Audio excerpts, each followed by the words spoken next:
नमस्कार। आज मैं सुना रही हूँ बंकिम चंद्र चटर्जी की कहानी देवी चौधरानी। माँ ने आवाज़ लगाई, कमबख्त कहाँ मर गई? जल्दी आ रही हूँ माँ। हाँ बता। जल्दी से जाकर घोष बाबू के यहाँ से एक बैंगन मांग कर ले आ, माँ ने कहा। प्रफुल्ल मुखी बोली, मैं मांगने नहीं जाऊंगी, मांगते हुए मुझे शर्म आती है। फिर खाएगी क्या? घर में आज खाने को कुछ भी नहीं है। आज रूखा भात ही चलेगा, रोज रोज मांगना कोई अच्छी बात नहीं है, प्रफुल्ल मुखी बोली। माँ ने कहा, तू भात चढ़ा, मैं कहीं से तरकारी मांग कर लाती हूँ। यदि माँ तुम कहीं मांगने गई तो लौट कर मुझे जिंदा नहीं पाओगी। घर में चावल, नमक, हरी मिर्च है। स्त्रियों की गुजर तो इसी से हो जाती है। फिर माँ ने मुट्ठी भर भात दिखाते हुए कहा, इन चावलों से हम दोनों का पेट नहीं भरेगा, इसलिए मैं थोड़े से मांग कर ले आती हूँ ताकि हम दोनों का पेट भर सके। उधार मांग कर खाने से तो उपवास करना ठीक है, मगर कितने दिनों तक उपवास करोगी? जब तक हमें मौत नहीं आ जाती। मैं अपने जीते जी ऐसा बिल्कुल नहीं देख सकूंगी, माँ ने कहा। प्रफुल्ल मुखी ने कहा, देखो माँ, ससुर का अनाज मेरी किस्मत में होगा तो खाऊंगी, तुम मुझे मेरे ससुराल छोड़ाओ। बिन बुलाए वहां जाना क्या शोभा देता है? दूसरों के घर से मांग कर खा सकते हैं तो क्या बिन बुलाए अपने ससुराल नहीं जा सकते? प्रफुल्ल मुखी ने कहा। वो लोग तुझे बुलाना तो दूर रहा, तेरा नाम लेना भी पसंद नहीं करते, माँ ने कहा। जिनके ऊपर मेरे भरण पोषण का भार है, उनसे मांगकर खाने में लज्जा कैसी? फिर माँ बेटी ने आपस में वार्तालाप की और मालिन वेश में ही यहाँ से निकल पड़ी।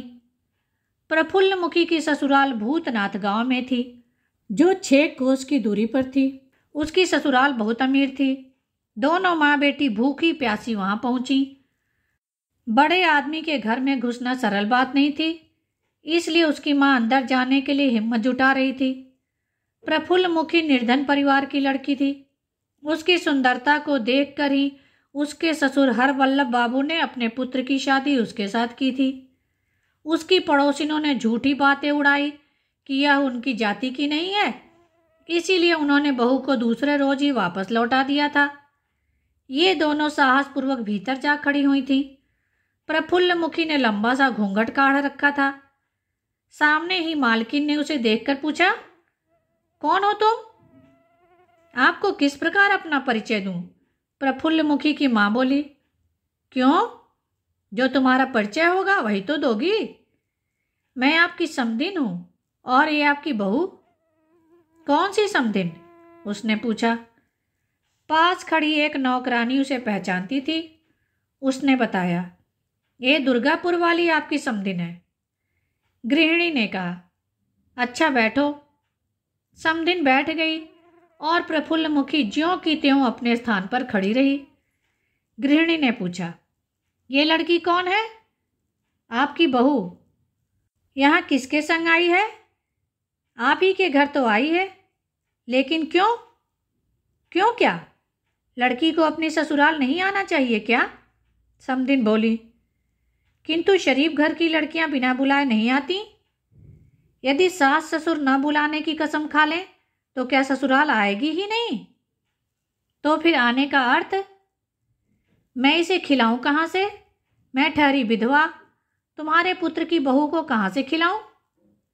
फिर तुमने इसे जन्म क्यों दिया था? क्या खाने पीने का हिसाब लगाकर ही बच्चों को जन्म दिया जाता है? फिर उसी वक्त लड़के की बहू का हिसाब क्यों नहीं जोड़ लिया? हमारे ही घर हमसे लड़ने आई हो?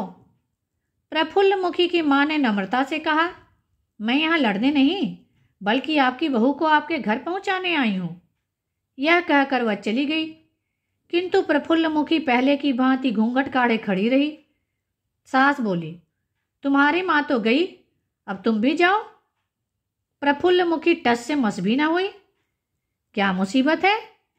क्या घर पहुंचाने के लिए कोई आदमी भेजना पड़ेगा? सास ने कहा। प्रफुल्ल मुखी ने अपना घूंघट ऊपर उठा दिया। उसकी आंखों से आंसू बह रहे थे। सुंदर चेहरा देखकर सास का मन पसीज गया। प्रफुल्लमुखी धीमे स्वर में कहने लगी, मैं वापस जाने के लिए नहीं आई हूँ माँ। मेरा कसूर क्या है बेटी? क्या मेरा दिल नहीं चाहता तुझे लेकर अपनी गृहस्थी चमकाऊं? लेकिन समाज तरह तरह की बातें करके जाति से निकालने की धमकी देता है। क्या मैं तुम्हारी बहू नहीं हूं माँ? सास का मन द्रवित हो गया। बोली, क्या करूं? जाति भ्रष्ट होने का डर मुझे सता रहा है। चलो मैं पति थी सही, देखो कितनी नीच नौकरानियां तुम्हारे यहाँ काम करती हैं। क्या मैं इनके साथ नहीं रह सकती? गृहिणी बोली, बेटी तू तो इस घर की लक्ष्मी है, जैसा तेरा रूप वैसी ही गुणवती। जाती हूँ, यदि मालिक मान जाए। देखती हूँ क्या कहते हैं, तब तक तुम यहीं पर बैठो। प्रफुल्लमुखी वहीं धरना देकर बैठ गई। तभी एक खूबसूरत 14 वर्षीय बालिका ने, जो कि घूंघट काढ़े थी, उसे इशारा करके बुलाया। वह उसके पास चली गई। मालकिन को देखते ही हरवल्लभ बाबू ने कहा, कहो तुम कैसे आई? एक घटना जो घट चुकी है बस वही बताने आई हूं। फिर उन्होंने आरंभ से आखिर तक कह सुनाया। वह गुस्से में गरज कर बोले, उसकी यह मजाल, उसे अभी तुरंत घर से निकाल दो। गृहिणी ने बहुत समझाने की कोशिश की, मगर बात नहीं बनी।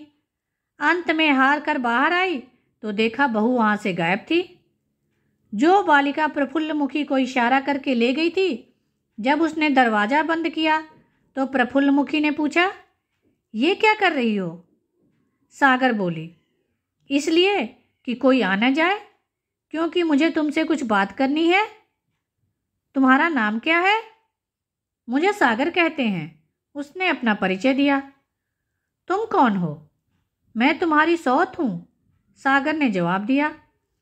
तुम मुझे जानती हो? प्रफुल्लमुखी ने उससे पूछा।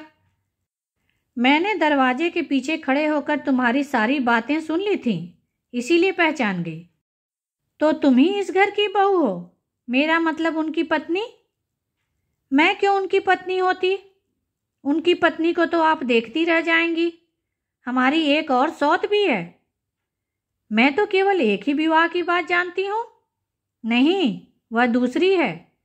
मेरे विवाह को 3 वर्ष हो चुके हैं, सागर ने बताया। वह शायद सुंदर नहीं है, उसका रूप तो देखते ही नहीं बनता। तभी शायद वह सुंदर देखकर तुम्हें ले आए हैं, उसने आश्चर्य से पूछा। नहीं, मैं अपने धनी बाप की एक ही औलाद हूँ, इसलिए, सागर ने बताया। अच्छा, तो यह बात है, मगर कहाँ तुम्हारा रूप और कहाँ वह? फिर गृहस्थी का बोझ उस पर क्यों सौंपा? सागर ने बताया। पिता की इकलौती संतान होने के कारण वह मुझे विदा नहीं करते। फिर मेरे ससुर की मेरे पति से बनती कहाँ है? यही वजह है मेरे यहाँ न रहने की। कोई काम आन पड़े तो 2-4 रोज के लिए बुला लेते हैं। मुझे तुमने यहाँ पर क्यों बुलाया? कुछ खाओगी नहीं क्या? सागर ने उससे पूछा। अभी नहीं खाऊंगी, उसने हंसकर जवाब दिया। इतनी दूर से आई हो, भूखी प्यासी होगी, कुछ तो खा लो, मुंह भी सूखा जा रहा है, सागर ने कहा। प्रफुल्लमुखी ने कहा, माँ गई हैं ससुर के पास उनकी इजाज़त लेने। मेरी किस्मत में क्या लिखा है, जब यह जान लूंगी तभी खाऊंगी। उसने हट करके प्रफुल्लमुखी को थोड़ा बहुत खिला ही दिया। खाकर उसे थोड़ा सुकून मिला। सागर ने पूछा, तुम्हारी माँ कहाँ गई हैं? हो सकता है कहीं मार्ग में खड़ी हो। एक काम करूं, दादी बुआ को बुलाकर उनके पास भेज देती हूँ, वह भी कुछ खा लेंगी और बुआ रहने का इंतजाम भी कर देंगी। जैसा तुम सही समझो, प्रफुल्लमुखी ने कहा। सागर ने बुआ को पूरी बात समझा दी और प्रफुल्लमुखी की माँ के पास भेज दिया। फिर आकर प्रफुल्लमुखी को तसल्ली देने बैठ गई। अच्छा, एक बात सुनो, मैं तो एक फल हूँ जो कभी देवता के भोग में ना लगेगा, किंतु तुम यहाँ जड़ जमा लेना, तभी उस कल्लो माई के होश ठिकाने आएंगे, सागर ने कहा। कोई यहाँ रहने दे तब ना। ससुर जी निकाल भी दें तो यहाँ से मत निकलना। फिर किसके यहाँ रुकूंगी? वह बोली। तुम्हारे यहाँ अड़े रहने से मुझे लाभ हो सकता है, सागर ने कहा। तुम नहीं समझोगी बहन, प्रफुल्ल मुखी सजल आंखों से बोली। तभी उसकी सास तलाश करती हुई वहां आ गई। प्रफुल्ल मुखी को देखते ही बोली, कहाँ चली गई थी? घर देख रही थी। तुम्हारा ही तो था सब कुछ, लेकिन क्या करूं, तुम्हारे ससुर मान जाते तब ना। प्रफुल्ल मुखी विवश खड़ी थी। सास ने कहा, इतनी देर हो गई है, अब तुम कहाँ जाओगी? आज यहीं रह जाओ, कल चली जाना, जो होगा सो देखा जाएगा। बहू ने कहा, रह तो मैं जाऊंगी, मगर ससुर से पूछना, मेरी माँ सूत काट कर अपनी गुजर बसर करती है, मेरा बोझ कैसे उठाए? मैं हूं तो उन्हीं की बहू, मान कर गुजारा करूं तो क्या उन्हें शोभा देगा? अवश्य पूछूंगी बेटी। प्रफुल्ल मुखी उठकर सागर के कक्ष में चली गई। रात्रि में दोनों गप्पे हाँक रही थीं। तभी किसी ने द्वार खटखटाया। सागर ने पूछा, कौन है? तुम द्वार खोलो, मैं हूं, बाहर से आवाज आई। सागर ने प्रफुल्ल मुखी से धीमे से कहा, तुम चुप ही रहना। तुम यहाँ क्यों आई दीदी? सागर ने पूछा। मैं तो यह पूछने आई थी कि एक और बहू कौन आ गई है, क्या वह तेरे पास ही है? सागर ने हाँ कहकर जवाब दिया। तब नैना उल्टे ही पांव वहां से लौट गई।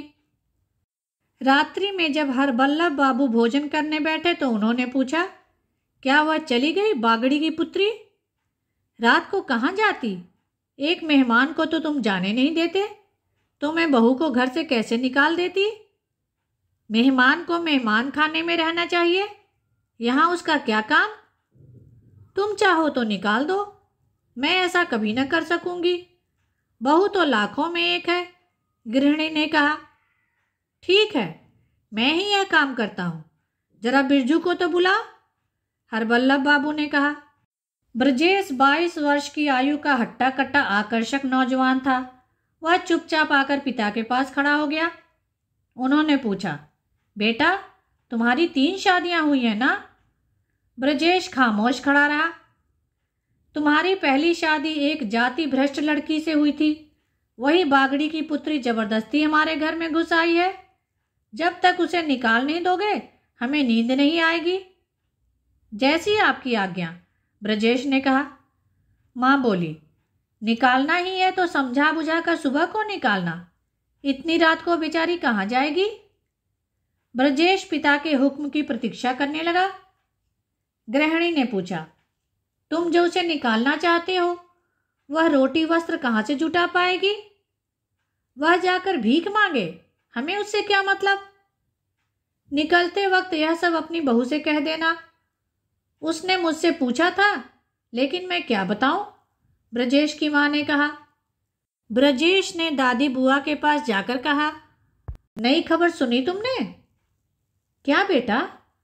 वह बागड़ी की लड़की यहां आ गई है। नहीं बेटा, ऐसा कभी नहीं कहते, वह तो ब्राह्मण है। अच्छा, तो वह आ गई है?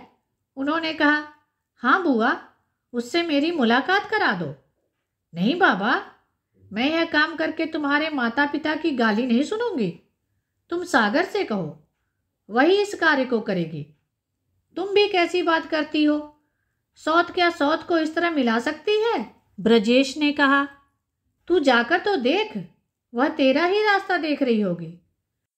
ब्रजेश सागर के कमरे की ओर चल पड़ा।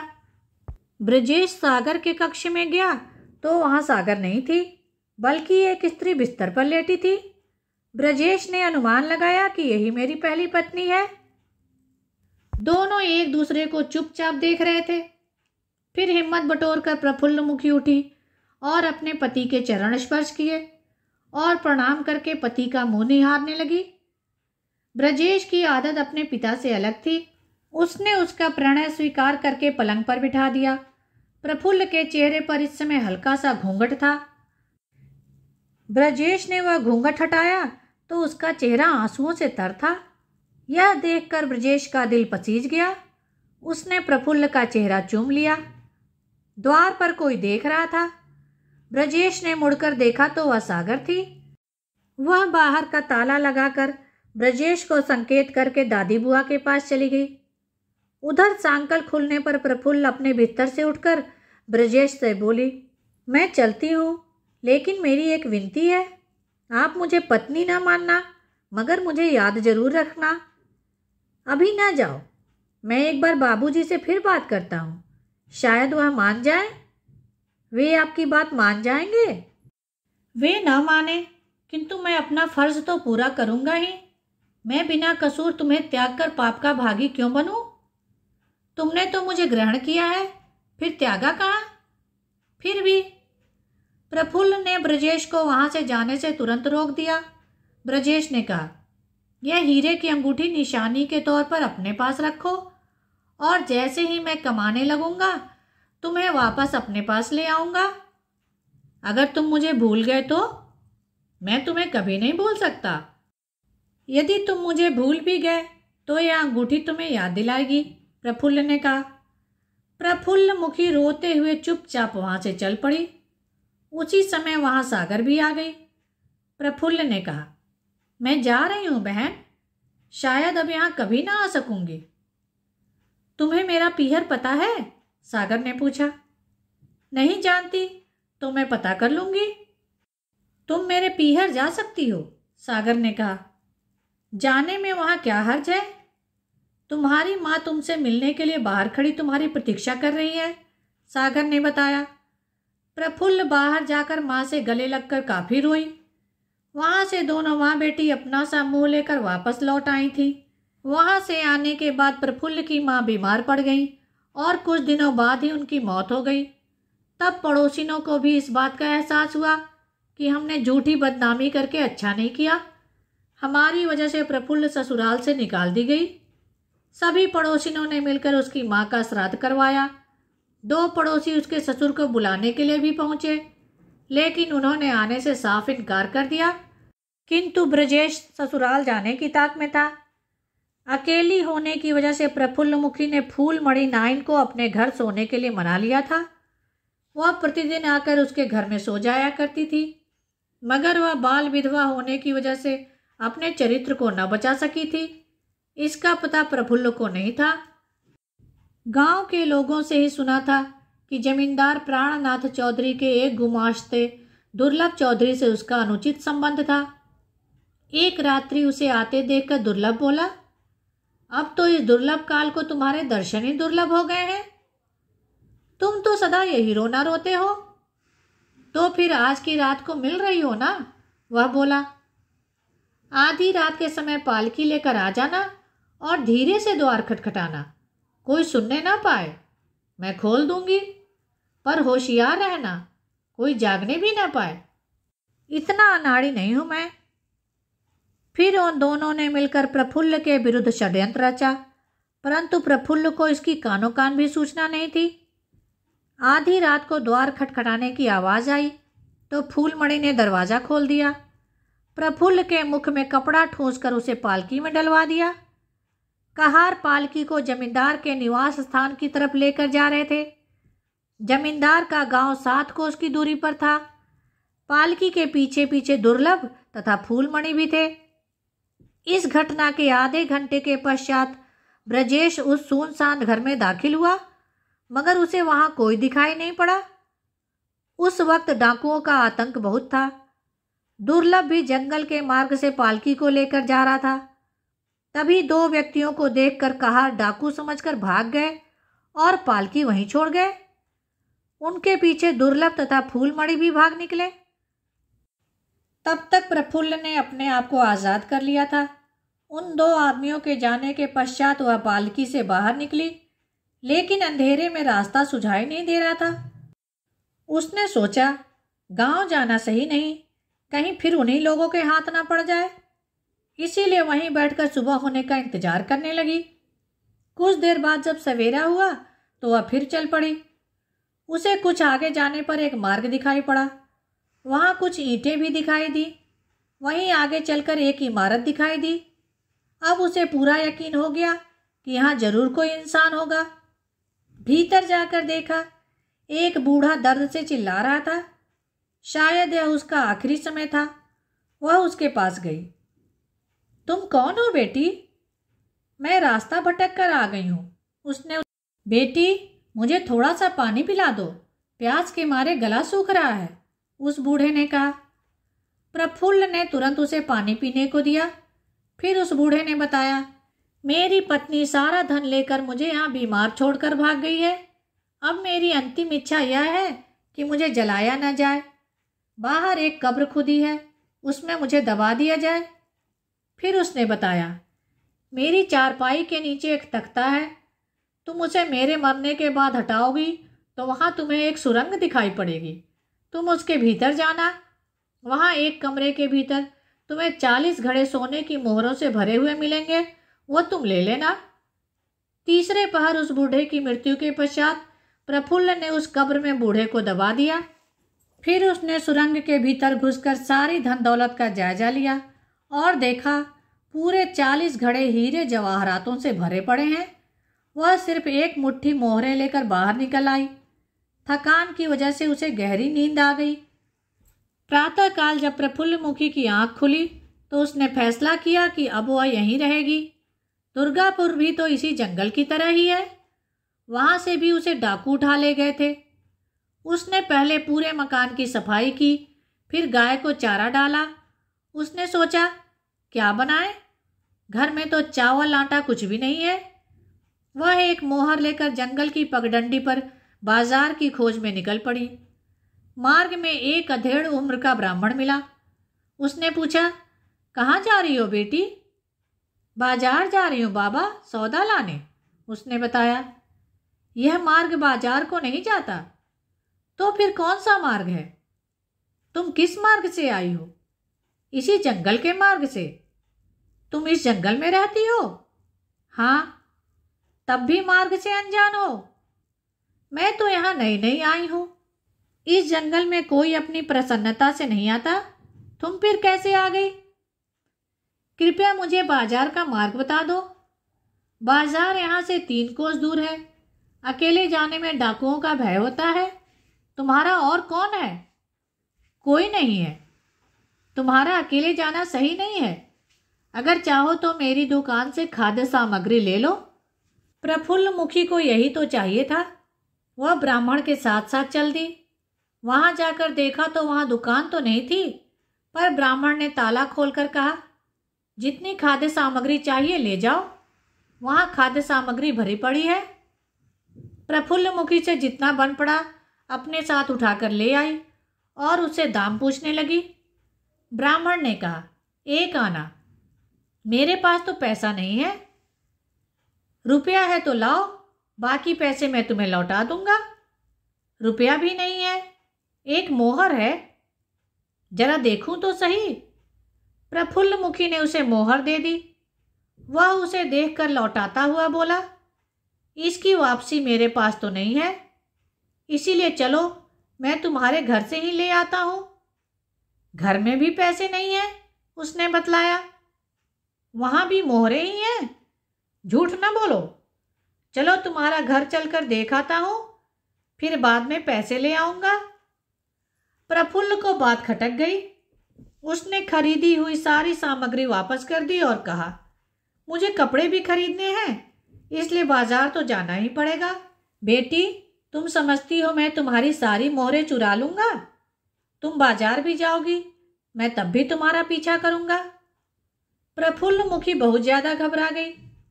ब्राह्मण फिर बोला, लेकिन मैं छल कपट नहीं करूंगा। तुम मुझे नहीं जानती, मैं डाकुओं का सरदार भवानी पाठक हूं।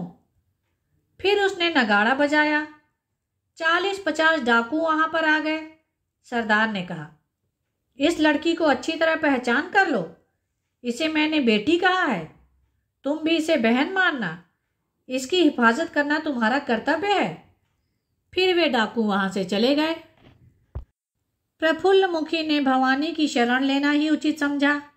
इस जंगल में रहने का उसके लिए कोई उपाय भी न था। फिर उसने खाद्य सामग्री का थैला वहां से उठाकर कहा, चलिए मैं आपको अपना घर दिखा देती हूँ। भवानी खंडहर को देखकर बोला, बेटी, क्या तुम्हें इसी खंडहर में से वो मोहरें मिली थीं? हाँ, उसने जवाब दिया। कितनी मोहरें यहाँ हैं? अनगिनत। ठीक ठीक बताओ, भवानी ने पूछा। पूरे 40 घड़े हैं यहाँ। इतनी सारी मोहरों का तुम क्या करोगी? अपने घर ले जाऊंगी, प्रफुल्ल ने जवाब दिया। वहां इन्हें किस तरह ले जा पाओगी? आप सहायता करें तो जरूर ले जा सकती हूँ। इस जंगल में मेरा राज है, यहाँ कोई भी इन्हें स्पर्श नहीं कर सकेगा, किंतु बाहर की जिम्मेदारी मैं नहीं लेता। यदि इस धन को लेकर मैं यहीं रह जाऊं तो क्या आप मेरी रक्षा करेंगे? करूंगा, अवश्य। लेकिन इतने धन का तुम क्या करोगी? मैं इसका भोग करूंगी। क्या अकेले भी इसका भोग किया जा सकता है? भवानी उससे हंसकर बोला। प्रफुल्ल ने कहा, पिताजी, मैं गृहस्थ घर की बहू और बेटी हूं। पाप के रास्ते का तो मुझे ज्ञान ही नहीं। मैं बहुत निर्धन हूं। यह सारा धन आप रख लीजिए और मेरी ऐसी व्यवस्था कर दें कि यह कपड़े और भोजन पा सकूं।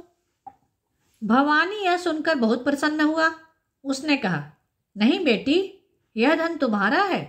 मैं बेटी का धन नहीं लूंगा, किंतु इस धन को तुम पुण्य के काम में लगाना। आप मेरे लिए पूज्य हैं।